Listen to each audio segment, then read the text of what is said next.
नमस्कार मित्रों, आज के इस वीडियो में हम चर्चा लेकर आए हैं किस्मत जगाने वाले ग्रह के बारे में। लाल किताब के अनुसार हर व्यक्ति के जन्म पत्रिका में कोई ना कोई ऐसा ग्रह होता है जो किस्मत जगाने वाला ग्रह कहा जाता है। किस्मत यानी भाग्य का सहयोग लेने के लिए उस ग्रह के बारे में जानना अति आवश्यक है। जीवन में कैसी भी दुख, दरिद्रता और गरीबी आ रही हो या कार्यों में सफलता नहीं प्राप्त हो रही हो, इन सारे समस्याओं का निराकरण देखते ही देखते चुटकियों में कर देता है किस्मत जगाने वाला ग्रह। यदि आप भी अपने जन्म पत्रिका में यह जान लेते हैं कि कौन सा ऐसा खास ग्रह है जो आपके लिए किस्मत जगाने वाला ग्रह बन गया है, तो निश्चित मानिए कि जीवन में आप भी समस्त समस्याओं को दूर करके सफलता और तरक्की आसानी से प्राप्त कर सकते हैं। जीवन के सारी समस्याओं का मूल जड़ कहीं ना कहीं ग्रहों से लगने वाले बाधा विघ्न होते हैं। यहाँ जब हम किस्मत जगाने वाले ग्रह, भाग्य जगाने वाले ग्रह के बारे में जान लेते हैं, उस ग्रह से संबंधित उपायों को करके, उसका अनुकरण करके, उस ग्रह से जुड़े सावधानियों को बरत के जीवन में उस ग्रह के प्रभाव को बढ़ा लेते हैं, जो भाग्य का सहयोग 100% आपके जीवन में लाता है। तो आइए बिना किसी विलंब के वीडियो को प्रारंभ करते हैं और जानते हैं कि जन्म पत्रिका में किस्मत जगाने वाला ग्रह कैसे निकालते हैं। लाल किताब के अनुसार क्या ऐसे नियम हैं जिनके आधार पर हम अपने जन्म पत्रिका के किस्मत जगाने वाले ग्रह को जान सकते हैं। इस वीडियो को आप बड़ा ही ध्यान से देखिएगा, इसे समझने का पूरा प्रयास कीजिएगा, क्योंकि यह एक खास ग्रह को जान लेते हैं तो निश्चित मानिए कि आपके जीवन के समस्त समस्याओं का निराकरण कर देगा। सबसे पहले हम जानते हैं कि लाल किताब के अनुसार किस्मत जगाने वाले ग्रह को निकालने के क्या क्या नियम होते हैं। इसमें मुख्यतः 4 नियमों की चर्चा की गई है। इसे मैं वीडियो में एक एक कर आपको बताऊंगा। साथ ही साथ मैं जन्म पत्रिका के आधार पे उन चीजों को बहुत ही आसान तरीके से समझाने का भी प्रयास करूंगा। तो आइए शुरू करते हैं। सबसे पहला नियम है बंद मुट्ठी के ग्रह। जन्म पत्रिका में लाल किताब के अनुसार जब भी किसी व्यक्ति की जन्म पत्रिका बनती है तो उसे 1 नंबर से ही मानकर, यानी मेष लग्न का ही मानकर, उसे 12 घरों में बांटकर अध्ययन किया जाता है। यानी लाल किताब में ना राशि का महत्व है, ना भाव का महत्व है। यहाँ केवल 12 घर, 12 भाव का चर्चा हम करते हैं। यानी लाल किताब के अनुसार अपनी पत्रिका बना लें, यानी आपकी जो पत्रिका बनी हुई है उसमें यहाँ 1 का अंक मानकर यह 12 भाव में 12 का अंक मानकर चलें, और कौन से ग्रह कहाँ अवस्थित हैं इस चीज को वहीं का वहीं रहने दें। यानी जन्म पत्रिका जैसे बनी हुई है वैसे ही बनी रहेगी, केवल लग्न 1 मानकर यहाँ 12 घर में 12 अंक आ जाएंगे। तो सबसे पहले चर्चा करते हैं बंद मुट्ठी के ग्रह। बंद मुट्ठी लाल किताब के अनुसार केंद्र का भाव, यानी पहला, चौथा, 7वां और 10वां, ये चारों भाव को एक साथ बंद मुट्ठी के घर कहा जाता है। बंद मुट्ठी के घर से जुड़ा नियम कहता है कि बंद मुट्ठी के घर में किस्मत के ग्रह कैसे देखते हैं। लाल किताब कहता है कि बंद मुट्ठी के घर में पहले नंबर पे, यानी इस भाव में यदि सूर्य विराजमान हो तो यह किस्मत जगाने वाले ग्रह बन जाते हैं। चौथे भाव में, यानी यहाँ गुरु विराजमान हो तो यह किस्मत जगाने वाले ग्रह बन जाते हैं। उसी प्रकार 7वें भाव में शनि का विराजमान होना, 10वें भाव में मंगल का विराजमान होना, यानी सूर्य, गुरु, शनि और मंगल, यानी 1, 4, 7, 10 भाव में यदि ये चारों ग्रह में कोई भी एक ग्रह विराजमान हो तो यह ग्रह बन जाता है आपके कुंडली का किस्मत जगाने वाला ग्रह।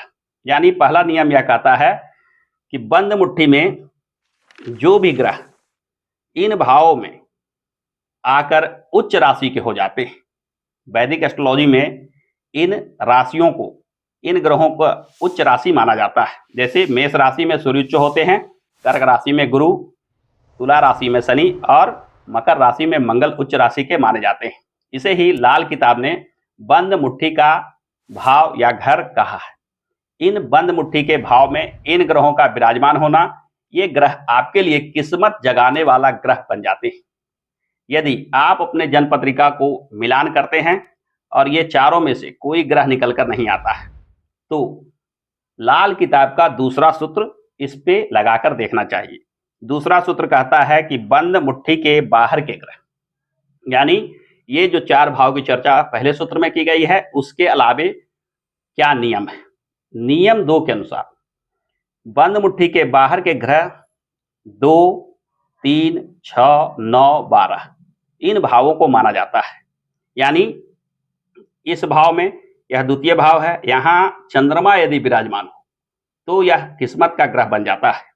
तीसरे भाव में यदि राहु विराजमान हो, छठे भाव में यहां इस स्थान पे बुध का विराजमान होना, बुध किस्मत जगाने वाले ग्रह बन जाते हैं। नवम भाव यानी इस भाव में केतु का विराजमान होना, केतु यहां किस्मत जगाने वाले ग्रह बन जाते हैं। एवं 12वें भाव, यहां इस स्थान पे शुक्र का विराजमान होना, शुक्र किस्मत जगाने वाले ग्रह बन जाते हैं। यानी बंद मुट्ठी के बाहर के जो भाव हैं, बाहर के जो घर हैं, उनमें चंद्रमा, राहु, बुध, केतु और शुक्र किस्मत जगाने वाले ग्रह बन जाते हैं। आप भी पहले नियम अगर आपकी पत्रिका में लागू ना हो रहा हो, यानी पहले नियम के अनुसार कोई भी ग्रह निकल कर नहीं आ रहा हो, तो दूसरे नियम के अनुसार अपने पत्रिका में जांच कर देखें। यानी दूसरे भाव, तीसरे भाव, छठे भाव, 9वें भाव और 12वें भाव में यदि यह ग्रह विराजमान हो तो यह ग्रह बन जाता है आपके लिए किस्मत जगाने वाला ग्रह। यदि पहला और दूसरा दोनों नियम के आधार पे कोई भी ग्रह निकलकर नहीं आ रहा हो, तो तीसरे नियम के आधार पे किस्मत जगाने वाले ग्रह का आकलन किया जाता है। तीसरा नियम कहता है कि सभी 12 भाव में जो भाव के स्वामी ग्रह बनते हैं वह किस्मत जगाने वाला ग्रह बन जाते हैं। जैसा कि आप इस चार्ट में देख रहे हैं कि मंगल 1 और 8 के स्वामी होते हैं, तो आपको अपनी पत्रिका में यश भाव यानी पहले भाव को, पहले घर को देखना है और 8वें घर को देखना है। यानी पहले घर में या 8वें घर में मंगल विराजमान हो, तब यह मंगल किस्मत जगाने वाला ग्रह बनेगा। उसी प्रकार दूसरे भाव में और 7वें भाव में यदि शुक्र विराजमान हो तो यह शुक्र किस्मत जगाने वाला ग्रह बनेगा। तीसरे और छठे भाव में यानी इस भाव में और इस भाव में बुध का विराजमान होना, चौथे भाव में चंद्रमा का विराजमान होना, 5वें भाव में सूर्य का विराजमान होना, 9 और 12 इन घरों में गुरु का विराजमान होना, 10 और 11 इन भाव में शनि का विराजमान होना। यदि यह स्थिति में कोई भी ग्रह मिल रहा हो तो वह ग्रह ही बन जाता है आपके लिए खास, यानी आपकी किस्मत को जगाने वाला ग्रह बन जाता है जब नियम 3 के अनुसार कोई भी ग्रह सिमिलर हो। यहाँ इस बात का अवश्य ध्यान रखना चाहिए कि जिनके ऊपर नियम 1 और नियम 2 लागू होने पर भी कोई किस्मत के ग्रह निकलकर नहीं आता है, तब नियम 3 के अनुसार किस्मत के ग्रह का आकलन करना चाहिए। यानी सबसे पहले पहला नियम को लागू करके देखें, उसके बाद दूसरा। यदि इन दोनों से कोई ग्रह किस्मत का ग्रह निकलकर नहीं आ रहा हो, तब तीसरे नियम के अनुसार हमें किस्मत के ग्रह को जानने का आकलन करना चाहिए। इस प्रकार से तीसरे नियम के आधार पे अपना किस्मत जगाने वाला ग्रह का आकलन करना चाहिए। यदि तीसरे नियम के अनुसार भी कोई भी ग्रह किस्मत जगाने वाला ग्रह के रूप में निकलकर नहीं आता है, तब हमें इस चौथे नियम का अनुसरण करना चाहिए, यानी किस्मत के ग्रह का खास नियम जो है, इसके लिए कुछ खास चीजों का ध्यान रखना चाहिए। चौथे नियम के अनुसार सबसे पहले यानी पहला, दूसरा और तीसरा नियम के आधार पर कोई भी ग्रह निकलकर नहीं आ रहा हो, किस्मत जगाने वाला ग्रह निकल नहीं रहा हो, तो चौथे नियम का अनुसरण करना चाहिए। चौथे नियम के अनुसार सबसे पहले हमें जन्म पत्रिका का 9वां घर को देखना चाहिए। यहाँ कोई ग्रह लिखा हो तो वह ग्रह ही आपका किस्मत जगाने वाला ग्रह माना जाएगा। यदि यह भाव खाली हो तो यहाँ से तीसरे भाव पे आना चाहिए। यहाँ जो ग्रह विराजमान हो उसे किस्मत जगाने वाला ग्रह मानना चाहिए। यहाँ तीसरा भाव भी अगर खाली हो तो 11वें भाव को देखना चाहिए।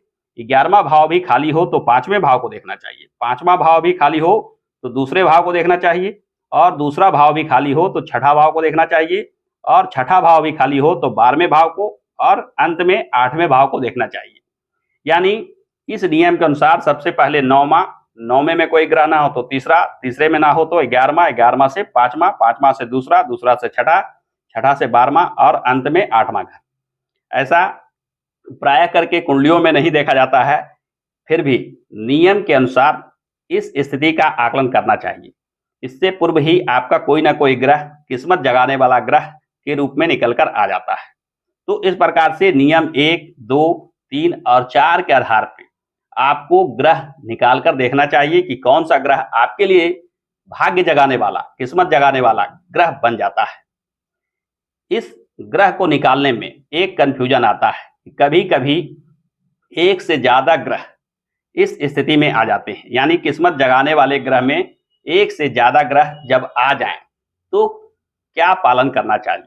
लाल किताब के अनुसार लाल किताब की होरा फिक्स है, यानी एक फिक्स्ड नियम के तहत पहले से लेकर 9वें तक ग्रह का आकलन किया गया है। जैसा कि आप इस चार्ट में देख रहे हैं कि सबसे पहले प्रातः काल में गुरु की होरा चलती है, उसके बाद सूर्य की, उसके बाद चंद्रमा, मंगल, शुक्र, बुध, राहु, शनि, केतु।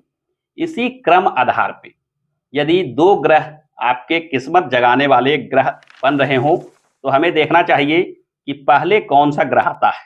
यानी गुरु और बुध 2 ग्रह यदि किस्मत जगाने वाले ग्रह बन रहे हों तो हमें गुरु को वरीयता देनी चाहिए, यानी गुरु ग्रह के बारे में ही हमें मानना चाहिए कि गुरु ही किस्मत जगाने वाले ग्रह बन रहे हैं। यानी इन 4 नियमों को पालन करने के पश्चात जो ग्रह भी किस्मत जगाने वाले ग्रह के रूप में निकल कर आए, उस ग्रह से अगर 2 ग्रह बन रहे हो तो उनमें से कौन पहले आएगा, कौन पीछे आएगा, इसके आधार पर आप किस्मत जगाने वाले ग्रह का आकलन कर लें। तो इस प्रकार से आप नियम 1, 2, 3, 4 के आधार पे किस्मत जगाने वाले ग्रह का आकलन कर लें और इस किस्मत जगाने वाले ग्रह के आधार पे आप अपने जीवन में सुधार लाएं। जैसे उदाहरण के लिए यदि किसी व्यक्ति के जन्म पत्रिका में गुरु ग्रह किस्मत जगाने वाले ग्रह बन रहे हो तो गुरु के प्रभाव को बढ़ाने के लिए आपको साधु, सन्यासी, ब्राह्मणों की सेवा करनी चाहिए। वृद्ध और अपने गार्जियन का बातों को अनदेखा नहीं करना चाहिए। खान पान में शुद्धता रखनी चाहिए, यानी मांसाहार और शराब के सेवन से बचना चाहिए।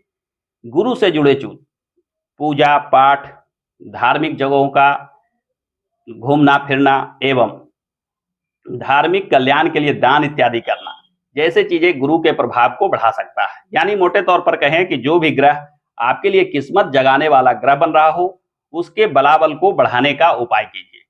किस्मत जगाने वाले जो ग्रह बन रहे हैं उनके बलाबल को बढ़ाने के लिए क्या उपाय किए जा सकते हैं, इस विषय पर मैं शीघ्र ही एक वीडियो लेकर आऊंगा। आज के वीडियो में बस इतना ही। आप भी अपने जन्म पत्रिका के आकलन करके इन 4 नियमों के आधार पर देखें कि कौन सा ग्रह आपके लिए भाग्य बढ़ाने वाला, किस्मत जगाने वाला ग्रह बन रहा है।